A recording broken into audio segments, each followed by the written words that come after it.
Congratulations सब Christian लोगों को कि परमेश्वर ने आपकी प्रार्थनाओं को सुना। आपका स्वागत है प्रभु यीशु मसीह की हुजूरी में। और मेरा बिलीव है कि आज आप सेम नहीं रहने वाले, क्योंकि परमेश्वर का वचन आपको पूरी तरह से बदल देगा। याद रखो, इस दुनिया में हमारा आने का मकसद परमेश्वर को खुश करना, परमेश्वर के बताए रास्तों पे चलना और उस मकसद और उस योजना को पूरा करना जो परमेश्वर ने हमारे लिए रखी।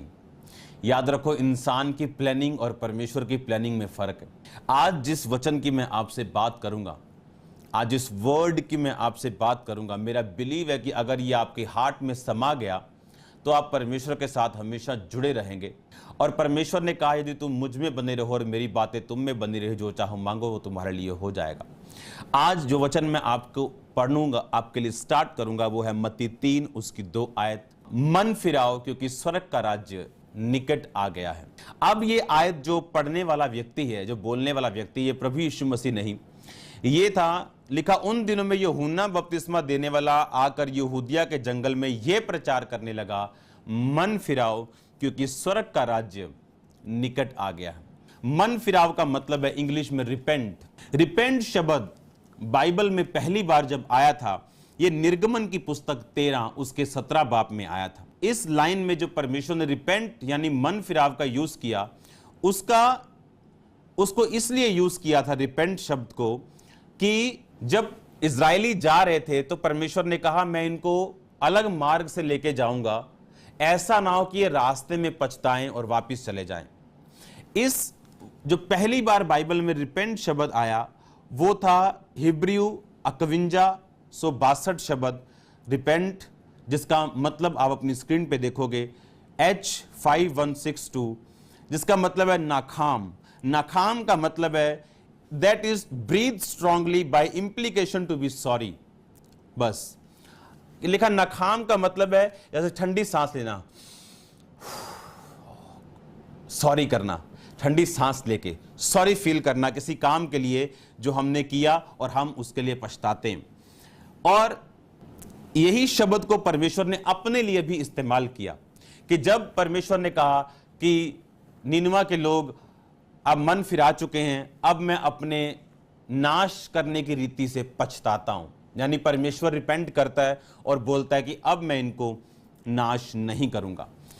जो रिपेंट का शब्द पहली बार यूज किया गया नए नियम में, पुराने नियम में इसको 2 तरह के शब्दों को यूज किया गया, जिसके बारे में बाद में बात करूंगा, क्योंकि ये रिपेंट जो पार्ट्स हैं इसको कम से कम 5 से 7 पार्ट्स ये टीचिंग चलेगी और आपको पूरी तरह से समझ आएगा कि रिपेंटेंस है क्या, मन फिराव है क्या, मुझे करना क्या है। आप जानते हैं, जब परमेश्वर ने इजरायलियों को बाहर निकाला तो परमेश्वर ये चाहता था कि उनका कोई भी राजा ना हो, कोई पॉलिटिकल लीडर ना हो, बल्कि ये आत्मिक लोगों के सहारे चले। पर बाइबल कहती है उन लोगों ने दूसरे लोगों की तरह एक लीडर मांगा और परमेश्वर नाराज हुआ, लेकिन बाद में उनकी प्रार्थना को सुनकर शाऊल को उनके ऊपर निर्धारित कर दिया। जब शाऊल राज्य करने लगा, 2 साल तक उसने अच्छा राज किया, खुदावंत की आत्मा से चला। उसके बाद बाइबल कहती वो गिर गया और उसके बाद परमेश्वर ने शाऊल की जगह दाऊद को उठाया और उसके स्थान पर बाइबल कहती दाऊद कुछ सालों के बाद राजा बनाया गया। जब दाऊद 30 साल का था वो यहूदा पर राजा बना, जब 37.5 का था तो वो इजराइल पर पूरे राजा बना। अपने लोगों को अपने राज पर चलाया और दाऊद को बोला कि अगर ये लोग मेरी आराधना करें, मेरे सामने दीन बने, अगर ये मूर्ति पूजा में और गुनाहों में ना जाएं, तो मैं इनको हमेशा ध्यान में रखूंगा। अगर तू भी पवित्रताई में रहे और मेरे वचनों में रहे तो तेरे वंश पर मैं अपनी दया को कभी ना हटाऊंगा। पर हम बाइबल में क्या देखते हैं कि जब सुलेमान मरा, उसके बेटे ने राज करना शुरू किया और उसके बाद कोई राजा अच्छा करता था, कोई राजा बुरा करता था। जब वो अच्छा करता था तो इजराइल पनपता था, जब वो बुरा करते थे तो दूसरे राजा उन पर हमला करते थे। हुआ क्या तब ये हुआ कि परमेश्वर का क्रोध, जैसे एक सजा परमेश्वर ने दी, तूने गलत काम किया, जा दरवाजे के बाहर जाके मुर्गा बन जा, जैसे टीचर्स बोलते मुर्गा बना दिया, बाहर खड़ा कर दिया, हाथ ऊपर करके जैसे स्कूलों में होता खड़ा कर दिया। हाँ, मुझे स्कूल में बहुत सबसे कम शायद सजा मुझे मिली, बहुत सबसे कम में से, लेकिन वो बात अलग है। अब आप ध्यान से सुनो, एक सजा मिल गई, ओके, आपको सजा दे दी गई। परमेश्वर ये सजा देता रहा उन्हें, और उन्हें राजाओं के अधीन करता रहा, विरोधी राजाओं के अधीन करता रहा, उनकी ब्लेसिंग्स को कम करता रहा, लेकिन उनको त्यागा कभी नहीं। और परमेश्वर उन्हें मौका देता रहा कि मन फिराओ, अभी भी मन फिराओ, अभी भी मन फिराओ। और बाइबल ऐसा कहती, पहले उनका न्याय करते थे, फिर राजा लोग आए, और जो राजा लोग आते गए और आते गए, परमेश्वर ने एलिया को इसी दौरान भेजा, अलीशा को इसी दौरान भेजा। लोगों के ऊपर उन्होंने साबित किया आसमान से आग उतार के कि परमेश्वर सच्चा है और तुम इसी परमेश्वर की आराधना करो। बहुत से मिरेकल्स हुए, नमान कोड़ी के जैसे, सारपत की विधवाओं के जैसे, बेटे को मिलना, फिर उसके मुर्दा बेटे को जिंदा करना। So many miracles in the Bible, old testament, so many. इतने मिरेकल्स थे कि ये काफी थे लोगों को विश्वास करने के लिए कि परमेश्वर जीवित है और हमें मन फिरा के अब परमेश्वर के पीछे चलना चाहिए। पर बाइबल इस तरह से कहती, इतने बड़े चमत्कारों को देखने के बाद भी, समुद्र को दो भाग होते हुए देखा, बहुत से कार्य उन्होंने देखे होते हुए, पर आप क्या जानते, इतने कामों के होने के बाद भी उन्होंने मन नहीं फिराया। और जब राजा बुरा आता था तो सब लोग उसी बुरी चाल पे चलते थे, उन्हीं देवियों के, बाइबल कहती है कि अशेरा मूर्तों के पीछे चलते थे, उसी व्यभिचार को करते थे। और परमेश्वर ये एक्सपेक्ट करता था कि मैं कब तक इनको सजा दूंगा, इनको अब मन फिरा लेना चाहिए। अब जैसे बोलते हैं कि अति हो गई, एक स्टूडेंट को हमने सजा दी कि चल मुर्गा बन जा, अब वो मुर्गा बनने से भी बाज नहीं है, आपको बोला चल भाग जाओ ग्राउंड में, हाथ ऊपर करके चक्कर लगा। अब हाथ ऊपर करके चक्कर लगा लिया, उसके पेरेंट्स को बुला लिया, उसको समझा लिया, उसको बड़ी सजा दे दी, 1 महीने के लिए सस्पेंड कर दिया। अगर वो फिर भी नहीं सुधरा तो क्या किया, उसको स्कूल से रस्टिकेट कर दिया। मैं उस चीज की बात कर रहा हूं, ये लास्ट राजा है बाइबल का।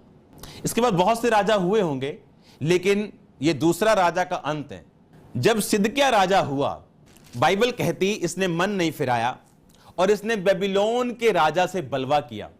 जब बेबीलोन के राजा से बलवा किया तो सिदकिय्याह के पास यहोवा के कुछ नबी रहते थे, और बाइबल ऐसा बयान करती है कि वो यहोवा के नबी करप्ट थे, पर्सनल गेन के लिए खड़े हुए थे कि सब ठीक हो जाएगा, मिरेकल्स हो जाएंगे, तुम बरकत पा जाओगे, तुम आशीष पा जाओगे, सब कुछ खुलने वाला है, सब रास्ते खुल जाएंगे, इस तरह से।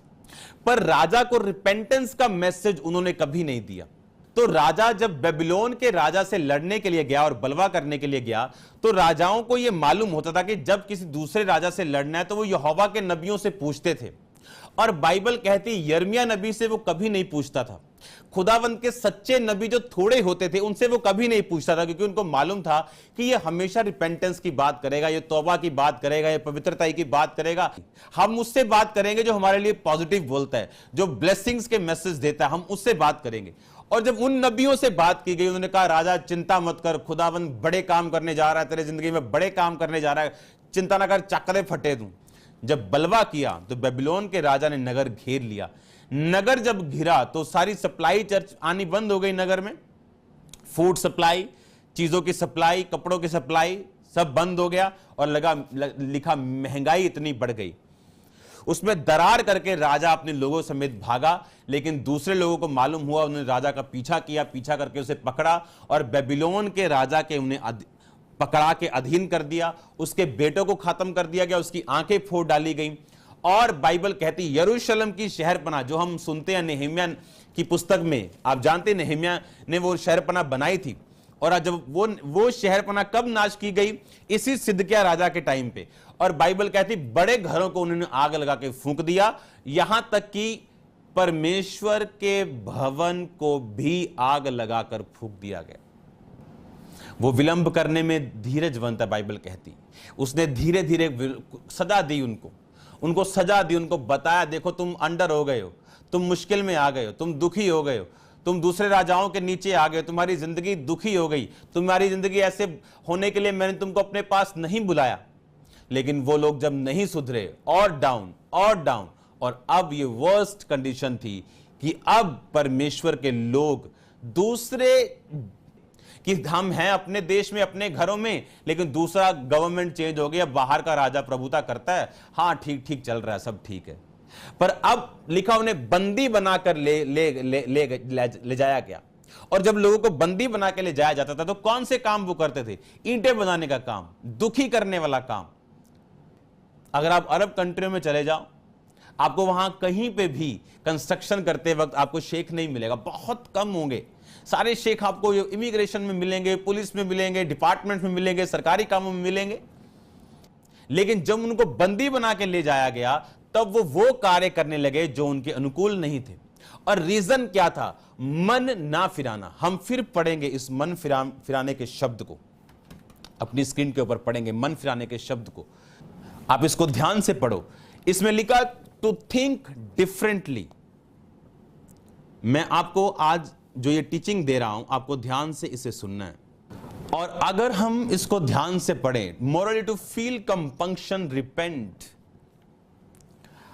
और नए नियम में एक बार और इस शब्द का प्रयोग किया गया जो इस शब्द से अलग है, और वो प्रयोग किया पौलुस ने जब हम हिब्रू 3338 शब्द को पढ़ते हैं, जिसका मतलब है मेटा मेलोमाई। इसका मतलब है to care afterwards, regret, that's it. इसका मतलब है टू केयर आफ्टरवर्ड्स। जैसे आपको मैं बोलता हूं ओए तौबा कर, एक ये शब्द है। एक मैं बोलता हूं ओए मुड़ जा अपने गंदे कामों से, एक ये भी वही लाइन सब वैसे ही है। एक है ओए सुधर जा, ठंडी सांस भरना, किसी चीज के लिए सॉरी फील करना। ये परमेश्वर भी ऐसा करता है, सॉरी फील करता है कि नहीं अब मैं इनको नाश नहीं करूंगा। दूसरी बार यूज किया गया कि मलाल महसूस करना, फिर यूज किया गया केयर आफ्टरवर्ड्स, कि तौबा करने बाद केयर करना कि नहीं अब मैं ये काम नहीं करूंगा। परमेश्वर की ओर वापस मुड़ना, इसको भी यूज किया गया। इसका मतलब क्या? मैंने आपको इसलिए मैं चीजें कह रहा हूं मन फिराओ, क्योंकि आज अगर मुसीबतों का कोई कारण है तो वो पाप है। परमेश्वर ने कहा 38 साल के रोगी को तू फिर से पाप नहीं करना, ऐसा ना हो इससे भारी मुसीबत तुझ पे आए। उसकी फैमिली उसको छोड़ चुकी है, बिजनेस बंद हो चुके हैं, शरीर साथ नहीं दे रहा। अब इससे बुरा क्या हो सकता है? इससे भी क्या बुरा कुछ हो सकता है क्या? मोस्टली जो लोग पाप में हैं, जो लोग प्रभु में खड़े थे गिर गए, व्यभिचार में गिर गए, कोई शराब में गिर गया, कोई नशे में गिर गया, उनको लगता है बस यही है कि अब हम गिर गए, अब इससे आगे क्या? अब गिरने के कारण फाइनेंशियल प्रॉब्लम हो रही है, फिजिकल प्रॉब्लम हो रही है, फैमिली टूट रही है। परमेश्वर ने कहा 38 साल के रोगी को इससे अब तू पाप मत करना दोबारा, ऐसा ना हो कि इससे भारी मुसीबत तुझ पे आए। अब इज़राइल के लोगों को लगता था अब हमारा राज्य कम हो गया, हमारी बरकतें कम हो गई, बहुत सी चीजें उनकी लाइफ में हो रही थी, पर फिर भी मन नहीं फिराया। और जैसे गधे जाते हैं कि गधों की तरह चलते गए, लिखा जैसे मूर्ख, जैसे बकरा कसाई के हाथ में गधों की तरह घास चरता हुआ बेफिक्र जाता कि घास मिल रही। और रिकंसीडर योरसेल्फ, कहता कंपंक्शन यानी मलाल फील करो और रिपेंट करो, थिंक डिफरेंटली और वापिस आ जाओ। क्यों? जब इन लोगों ने सजा ली, एक सजा के बाद दूसरी के बाद तीसरी के बाद चौथी, फिर भी ये सुधरे नहीं। और बाइबल कहती परमेश्वर इतना नाराज हुआ कि उसने अपने भवन को फुकवा दिया, उसकी शहरपना जिसकी बातें होती थी उसको गिरा दिया, उसके फाटक जला दिए गए, बड़े घर जिसे फार्म हाउस, कोठियां बड़ी बड़ी किसी शहर की, सुंदर सुंदर घर, बड़ी कोठियां जला दी गई, लोगों को ले गए। वो सिर्फ गरीब लोगों को वहां रख दिया कि भाई तू दाग की बारी की रक्षा करेगा, तू ये फलों का बाग है इसकी रक्षा करेगा, तू ये खेत में मजदूरी करेगा और इसकी फसल हमें देगा। अगर वो मन फिराते तो ये कभी ना होता। उनको लगता था अब इससे बुरा और क्या हो सकता है, अब इससे बुरा और क्या हो सकता है। अच्छा मैं पाप कर बैठा, मेरी फैमिली प्रॉब्लम है, फैमिली ट्रबल है, अब लेकिन इससे बुरा और क्या हो सकता है। लेकिन बाइबल कहती है उससे बुरा हुआ कि वो सब लोग सारी महिमा को मिट्टी में मिलता हुआ उन्होंने देखा। यरूशलेम की अपने पुरखाओं के इतिहास, खुदा का आशीष पाया हुआ, उसका बादल पाया हुआ, उसकी हुजूरी पाया हुआ भवन परमेश्वर ने खुद अलाउ किया कि वो खत्म कर दिया जाए। वहां के सब सोने और चांदी के बर्तन ले लिए गए। और यहां तक भी उसकी शहर पनाह, उसके बेड़े, उसके फाटक, उसके पल्ले, उसकी चार दीवारी, उसके बड़े घर, परमेश्वर का घर, सारा कुछ फूंक दिया गया, सब कुछ खत्म कर दिया गया। उस समय यीशु ने प्रचार करना और यह कहना आरंभ किया, मन फिराओ क्योंकि स्वर्ग का राज्य निकट आया है। और यीशु मसीह ने भी क्या कहा, मन फिराओ। ये कोई मन फिराने का प्रचार जो पास्टर्स लोग और खुदावंद के लोग जो करते हैं, ये इसलिए नहीं कि आपकी लाइफ को बोरिंग करने के लिए, इसलिए नहीं कि आप बोर हो जाओ, आप वो व्हाइट कपड़े डाल लो, पहाड़ों में चले जाओ, को दीन दुनिया की कोई फिक्र नहीं। नो, इसलिए कि जो नाश शैतान ने आपके लिए सोचा है, आपकी फैमिली का, आपके फाइनेंस का, परमेश्वर उसको आपको बचाना चाहता है। हाँ, जेड़े कट विश्वासी ने वो वेख के मुश्किल डरते ने, यानी कम विश्वासी हैं वो मुश्किलें देख के डरते हैं कि मेरा विरोध ना हो। अगर मैंने मन फिरा लिया, मेरा पॉलिटिकल कैरियर ना बंद हो जाए, अगर मैंने मन फिरा लिया, मेरे को फाइनेंशियल नुकसान ना हो जाए। और आगे कहा, वेख के पीड़ा रास्ता वो खुले दे विच वड़दे ने, कि वो तंग रास्ते पे नहीं, खुले रास्ते पे जाना चाहते हैं। और आगे कहा, जेड़े खुले दे विच वड़दे ने वो हो जांदे ने नाश, कि जो खुले रास्तों पे चलते हैं वो नाश होते हैं। हम खुले रास्तों पे चलने के लिए नहीं बुलाए गए, बाइबल कहती है हम तंग रास्तों पे चलने के लिए बुलाए गए। फिर से पढ़ेंगे उस वचन को, फिर से पढ़ेंगे उस वचन को। उस समय से यीशु ने यह कहना आरंभ किया। और यूहन्ना ने कहा, क्या कहा जब उसने प्रीच करना शुरू किया, कि मन फिराओ क्योंकि स्वर्ग का राज्य निकट आ गया है। और फिर से यीशु मसीह के वर्ड को हम पढ़ेंगे। उस समय से यीशु ने प्रचार करना और यह कहना आरंभ किया, मन फिराओ क्योंकि स्वर्ग का राज्य निकट आया है। हालेलुया। मन फिराने के लिए क्यों परमेश्वर ने बार बार बोला? क्योंकि परमेश्वर नहीं चाहता कि डिस्ट्रक्शन हो, और ऐसी डिस्ट्रक्शन हो जिसको काबू करना मुश्किल हो जाए, जिसको कवर करना मुश्किल हो जाए। इसीलिए जब एक विश्वासी बिगड़ता है, परमेश्वर उसे सजा देता है। वो सजा थोड़ी होती, परमेश्वर चाहता है कि इस सजा को देखे और वापस मुड़ाए। लेकिन जब आप नहीं सुधरते तो एंड परमेश्वर के पास और कोई तरीका नहीं होता। इसलिए प्रभु यीशु मसीह ने बोला, जो कोई मुझ पर विश्वास करेगा वो अनंत जीवन पाएगा, जो कोई मुझ पर विश्वास नहीं करेगा वो अपराधी ठहराया जाएगा और अनंत विनाश को वो भोगेगा। वो यहां भी शुरू होगा विनाश और वहां भी। जब एक विश्वासी उद्धार पाता है और मन फिराता है, वो सिर्फ स्वर्ग का जीवन नहीं पाता, वो अनंत जीवन तो पाता ही है, जो सबसे उत्तम है। इस धरती पर भी उसका स्वर्गीय जीवन शुरू हो जाता है। उसकी बरकतें, उसकी आत्मिक, उसकी शारीरिक, उसकी मानसिक बरकतें उसी वक्त से स्टार्ट हो जाती जब वो परमेश्वर को मानता है। उन्होंने कहा कि मन फिराओ क्योंकि परमेश्वर का राज्य निकट आया।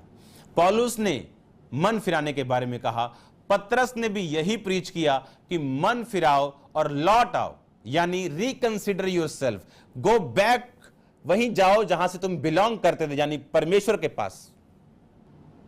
इसलिए परमेश्वर ने तौबा के लिए सिर्फ एक वर्ड का यूज नहीं किया।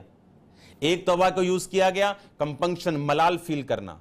एक तौबा को यूज किया टू केयर आफ्टरवर्ड्स, कि तौबा करने का मतलब यह है कि मलाल फील करो, पाप की गलती को मानो, उसको मलाल करके उसको छोड़ो, और देन केयर आफ्टरवर्ड्स। मेटा नियो, जिसका मतलब है रिकंसीडर, यानी अपने सोचो ध्यान से तुम क्या कर रहे हो और वापस चले जाओ।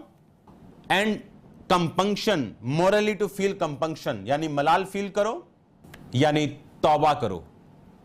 और दो बार ये शब्द दो अलग अलग शब्द यूज किए गए नए नियम में रिपेंट के लिए। दूसरा शब्द हम पढ़ेंगे जी वाला, इसमें है मेटा मेलोमाई, जिसका मतलब है to care afterwards, that's it. यानी पहले मलाल महसूस करो, गिल्टी फील करो, तौबा करो, देन तौबा करने के बाद केयर आफ्टरवर्ड्स, यानी उसके बाद केयर करनी। अब मलाल करके क्या करना? गाड़ी ठीक कराना, और उसके बाद केयर आफ्टरवर्ड्स, गाड़ी फिर तेज नहीं चलाना। उसी तरह इसलिए बोला गया, मैंने आपको सिदकिय्याह राजा इसलिए पढ़ाया, जब आप तौबा में नहीं होते, मोस्टली आप फेक लोगों की संगति में चले जाते हैं। फेक प्रॉफिट्स, फेक लोग, फेक विश्वासी, गलत संगति में आप चले, यह तौबा ना होने की निशानी है। जब आप तौबा में नहीं होते, सडनली आपकी संगति ऐसे लोगों के साथ होती जिनको आत्मिक चीजों की परवाह नहीं, उनको तौबा से कोई मतलब नहीं, अपने लोगों की तौबा से कोई मतलब नहीं, अपने कैरेक्टर से कोई मतलब नहीं, उन्हें कोई मतलब नहीं वो परमेश्वर के साथ जुड़े रहते या नहीं, उन्हें सिर्फ मतलब है तो ब्लेसिंग्स के साथ, जो सिदकिय्याह राजा के साथ हुआ।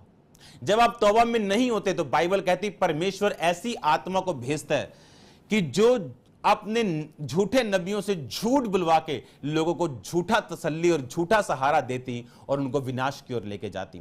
इसीलिए परमेश्वर ने कहा था मैं तुझे कभी नहीं छोड़ूंगा, कभी नहीं त्यागूंगा और तुझे धोखा कभी नहीं दूंगा। इसका मतलब परमेश्वर धोखा देता है। आप जानते हैं परमेश्वर कत्ल भी करता है, वो धोखा भी देता है। क्यों?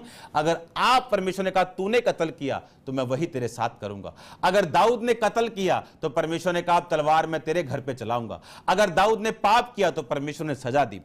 सोचो एक बात ध्यान से, इसीलिए वो सिदकिय्याह बेबीलोन के राजा के खिलाफ लड़ने लगा।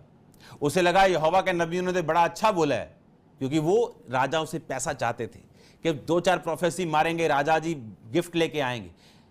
ओके, लेकिन जो असली नबी थे वो उनको डायरेक्ट बात बताते थे, क्या चक्कर है तुम्हारा, ये रॉन्ग है, ये रॉन्ग है, तुम्हें ऐसा नहीं करना, परमेश्वर के साथ जुड़ के रहना है ताकि तुम्हें बरकत मिले, तुम्हें इस मूर्ति पूजा में नहीं जाना, तुम्हें इस पाप में नहीं जाना, तुम्हें यहोवा के बातों को, उसके व्यवस्था को मानना है। ये बातों का प्रचार वो नहीं करते थे। खुद भी वो औरतों के साथ सोना, खुद भी व्यभिचार करना, ये उनकी लाइफ का हिस्सा था और वो नहीं चाहते थे ऐसा कोई भी काम करना जिससे राजा को डिस्कंफर्ट फील हो। पर जो यहोवा के सच्चे नबी थे वो सच्चा मैसेज देते थे। आज एक बंदा अगर बिगड़ गया, वो ये मत सोचे कि उसकी लाइफ में जो खराब हो गया बस यही है और वो बिगड़ा रहे, क्योंकि उसके बाद हालत बुरी होने वाली। उसका फैमिली लाइफ खराब हो चुका। यीशु मसीह ने कहा क्या तू चंगा होना चाहता है? कहता परमेश्वर मेरे पास कोई बंदा नहीं जो मेरे पास रहे। आप सोचो कितनी देर बाद वो पानी हिलता था जब स्वर्गदूत हिलाते थे और बीमार उतरते थे, और जो पहले उतरता था वो चंगा होता था। कितनी देर बाद होता होगा? 15 दिन बाद, हफ्ते बाद, महीने बाद। आप सोचो एक इंसान के 200 रिश्तेदार होते हैं। मैं कहता चलो एक इंसान के 200 नहीं है, वो बहुत माड़ा बंदा है, उसके 100 होते हैं। मैं सोचता चलो माड़े से ही माड़ा है, उसके 50 होते हैं। मैं कहता हूं वो कख नहीं है, कुछ नहीं है, 30 तो होंगे ना उसके। सोचो अगर एक बंदा भी जिम्मेवारी ले कि भाई मैं तेरे पास एक दिन पूरा आऊंगा, या 2 रिश्तेदार आएंगे, 15 दिन में एक दिन हम तुझे दे देंगे। अगर 60 रिश्तेदार हो भाई, 15 दिन 30 दिन में 2-2 रिश्तेदार आएंगे, सिर्फ 1 महीने में एक दिन तुझको दे देंगे हम। और जब पानी उतरे तो उसको उठा के चंगा कर दिया। उसके पास एक जन नहीं था, बाइबल कहती, जो उसके पास रुक सके। बताओ इससे बुरी हालत और क्या हो सकती? मेरे को तो पता नहीं क्या हो सकती, लेकिन यीशु मसीह ने कहा, कहता इससे भी बुरी हालत में तू फंस जाएगा अगर फिर से पाप करेगा। आज जो लोग नशा बेच रहे हैं, जो लोग व्यभिचार करके बैठे सोचते हैं अब और क्या, अब तो खत्म हो गया, अब और क्या। अरे ये तो शुरू है, ये तो अभी मुर्गा बनाया है, ये तो अभी हाथ खड़े किए हैं, अभी तो रेस्ट्रिगेट नहीं किया। मलाल करो, देन केयर आफ्टरवर्ड्स, फिर उस पाप में मत जाओ।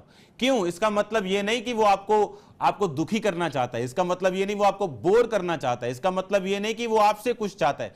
इसका मतलब यह कि जो डिस्ट्रक्शन, जो विनाश शैतान सोच के बैठा आपके बच्चों का, आपके फाइनेंस का, आपके शरीर का, वो ना कर पाए। ऐसे लोगों की मैं स्टोरी सुनता हूं, सुन के इतना दुख होता है। पास्टर्स, सेवा चल रही, काम हो रहा है, कुछ ऐसा हो गया, माफ ही नहीं कर पाए लोगों को। कड़वापन दिल में, लड़ाई झगड़ा, शरेआम अटैक हो रहे, किसी को कोई पैरालाइज का अटैक हो गया, खत्म हो गया। परमेश्वर कहता मन फिराओ। अगर अभी भी कड़वी चीज हम लोगों के लिए अपने दिल में रखेंगे, चाहे वो किसी भी तरह के क्यों ना हो, पर उनके बारे में बात मत करो, उनके बारे में बुरा मत बोलो। आपको जो अच्छा लगता है आप वो करो। और इन चीजों से आत्मा की भरपूरी की कमी होती है। इन चीजों से अब हम शैतान को अलाउ करते कि वो हमारी लाइफ में काम करे। इन 7 हफ्तों में जब हम इस रिपेंटेंस का शब्द सुनेंगे और हम सुनेंगे इस वर्ड को, रिपेंटेंस, रिपेंट क्या है, मन फिराव क्या है क्या, करना कैसे, कि परमेश्वर ने अपने लोगों पर जो बोलते धीरज रखा, उनको सजा दी, उनको नीचे किया, डाउन किया, पर वो आगे बढ़ते चले गए और नहीं सुधरे। अपने मिरेकल्स के, क्या आज आप मिरेकल्स नहीं देखते? क्या हम परमेश्वर के कामों को नहीं देख रहे? तो क्या ये काफी नहीं कि हम मन फिराएं? और तब भी अपने मन को कठोर कर लेना। और बाइबल कहती है ढीठ मत बनो, नहीं तो हटा दिए जाओगे। ढीठ मत बनो, नहीं तो हटा दिए जाओगे। रिपेंटेंस, रिकंसीडर, सोचना फिर से अपनी लाइफ के बारे में। Compunction, morally to feel compunction मतलब मॉरली, नैतिक तौर के ऊपर मलाल फील करना, रिपेंट करना, तौबा करके उसके बाद केयर आफ्टरवर्ड्स, उसके बाद केयर करना। बाइबल कहती जो तंग रास्ते पे चलेंगे वो परमेश्वर के हैं और बहुत कम है जो उसे पाते हैं। और बाइबल कहती परमेश्वर के मार्गों में है वो तंग, पर उत्तम पदार्थ पाए जाते हैं। ये उत्तम पदार्थ खुले रास्तों में नहीं मिलेंगे। ये डरपोक लोग जो यीशु मसीह को ओपनली कबूल नहीं कर पाते, ये वचन उन लोगों के लिए नहीं। तंग रास्ते पे चलना, जो लोग इसलिए चोरी चोरी मान रहे हैं और आज भी चोरी चोरी देख रहे हैं कि मेरी पत्नी ना मुझे देख ले, मेरा भाई ना मुझे देख ले। वैसे मैं बाइबल पढ़ता हूं, मैंने को बताया था कि जो रियल स्पिरिचुअल फादर्स हैं, जो अनॉइंटेड रियल हैं, वो जल्दी सन्स नहीं बनाना चाहते, क्योंकि उनको भी लोगों से शर्म आती है, लोगों को अपना कहने से। जैसे लोगों को शर्म आती है कई बार, तो उनको ज्यादा शर्म आती है लोगों को अपना कहने से। वो भी नहीं एक्सेप्ट करना चाहते कि पब्लिकली। क्यों? क्योंकि उनमें भी वही परमेश्वर का आत्मा है जो ये बोलता है कि अगर तू मेरा इनकार करेगा मैं भी तेरा इनकार करूंगा। और क्यों परमेश्वर ऐसा करने के लिए कहता है? क्योंकि वो चाहता है कि हमारे जीवन में वो बरकतें हों, वो छुटकारा हो जो परमेश्वर इजराइलियों का चाहता था। वो चाहता था कि इजराइल छुटकारे में रहे, आसपास के सब राजाओं को जीतकर उस गढ़ में रहे जो परमेश्वर ने देखा। कोई अकाल नहीं, कोई महामारी नहीं, कोई महारोग वहां नहीं था, लेकिन उन लोगों ने, बाइबल कहती, पाप के रास्ते को चुना। परमेश्वर ने सजा दी, पनिश किया, सुधर गए, फिर पनिश किया, फिर थोड़ा सुधरे, फिर लंबा बिगड़ गए। और परमेश्वर ने धीरे धीरे धीरे अपने मन को फिर तैयार किया कि अब मैं जब तुम्हें सजा दूंगा मैं तुम्हें रिजेक्ट कर दूंगा। और आप जानते हैं जब ये सजा उन पे आई, कंसिडर करो, जानते कौन कौन मूर्ख है जो परमेश्वर के अनदेखे हाथ को और स्पिरिचुअली घटनाएं जो उनके आसपास हो रही है ना समझे। कोई लाइफ में आपका घटना हुई, आप स्पिरिचुअली उसको समझते हो। कैसे? कि मैं परमेश्वर के साथ क्या तौबा में हूं? अगर मैं तौबा में हूं, अगर मैं राइट रास्ते पे हूं, तो आप जांचते हो कि ये प्रॉब्लम किधर से आई, या शैतान गेम खेलने की कोशिश कर। लेकिन कुछ लोग जब डिस्कनेक्ट हो जाते हैं अपनी ग्रेस से और उनकी लाइफ से बरकतें जाने लगती, अब अगर वो अब भी नहीं सुधरे तो आगे टाइम और बुरा है।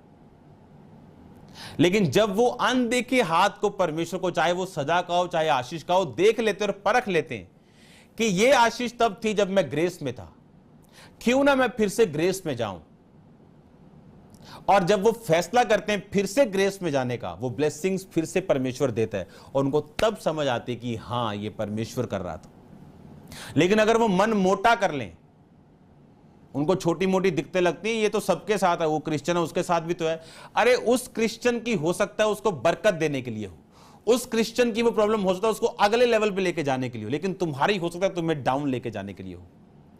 उसको जांचने के लिए मैं इस तरह से देखूंगा कि क्या मैं तौबा में हूं। अगर मैं नहीं हूं तो मेरी प्रॉब्लम कतई मुझे ब्लेस करने के लिए नहीं। रब जो करदा ना चंगा ही करदा, ये मैंने लोगों की फेसबुक पे लिखा है, ये बड़ी डम्ब बात है, ऐसा नहीं है।